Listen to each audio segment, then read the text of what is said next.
ನಮಗೆ ಬೆಲೆ ಕೊಡದೆ ಇರೋರನ್ನ ಬಿಟ್ಟು ಬಿಡಬೇಕು, ಬೆಲೆ ಕೊಡೋರನ್ನ ಬೆಟ್ಟದಷ್ಟು ಪ್ರೀತಿಸಬೇಕು. ಅತಿಯಾದ ಪ್ರೀತಿ, ಅತಿಯಾದ ನಂಬಿಕೆ ಮತ್ತು ಅತಿಯಾದ ಆಸೆ, ಈ ಮೂರರಿಂದ ಬರುವ ನೋವು ಕೂಡ ಅತಿಯಾಗಿ ಇರುತ್ತದೆ. ನನ್ನ ಕೆಟ್ಟ ಸಮಯದಲ್ಲಿ ನಾನು ಒಬ್ಬಂಟಿಯಾಗಿದ್ದೇನೆ, ನಿನ್ನ ಜೊತೆ ನಾನಿದ್ದೇನೆ ಎಂದು ಯಾರೂ ಹೇಳಿಲ್ಲ.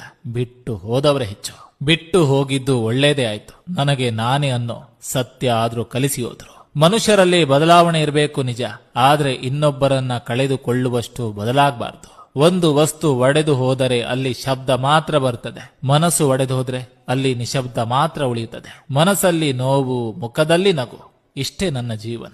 ಬಹುತೇಕ ಸಂಬಂಧಗಳು ಹಾಳಾಗುವುದು ಹೊಡೆದಾಟದಿಂದಲ್ಲ, ಬೆನ್ನ ಹಿಂದೆ ಮಾತಾಡೋದ್ರಿಂದ. ಬದುಕು ಎಷ್ಟೇ ನೋಯಿಸಿದ್ರೂ ಬದುಕಬೇಕಿದೆ, ಮನಸ್ಸು ಎಷ್ಟೇ ನೊಂದಿದ್ದರೂ ಸಾಗಬೇಕಿದೆ. ಕೆಲವು ನೋವುಗಳು ಮರೆಯಲಾಗದಿದ್ದರೂ ಮರೆಯಬೇಕಿದೆ. ಅಂದುಕೊಂಡದ್ದು ಆಗದೇ ಇದ್ದಾಗ ಹೊಂದಿಕೊಂಡು ಹೋಗುವುದು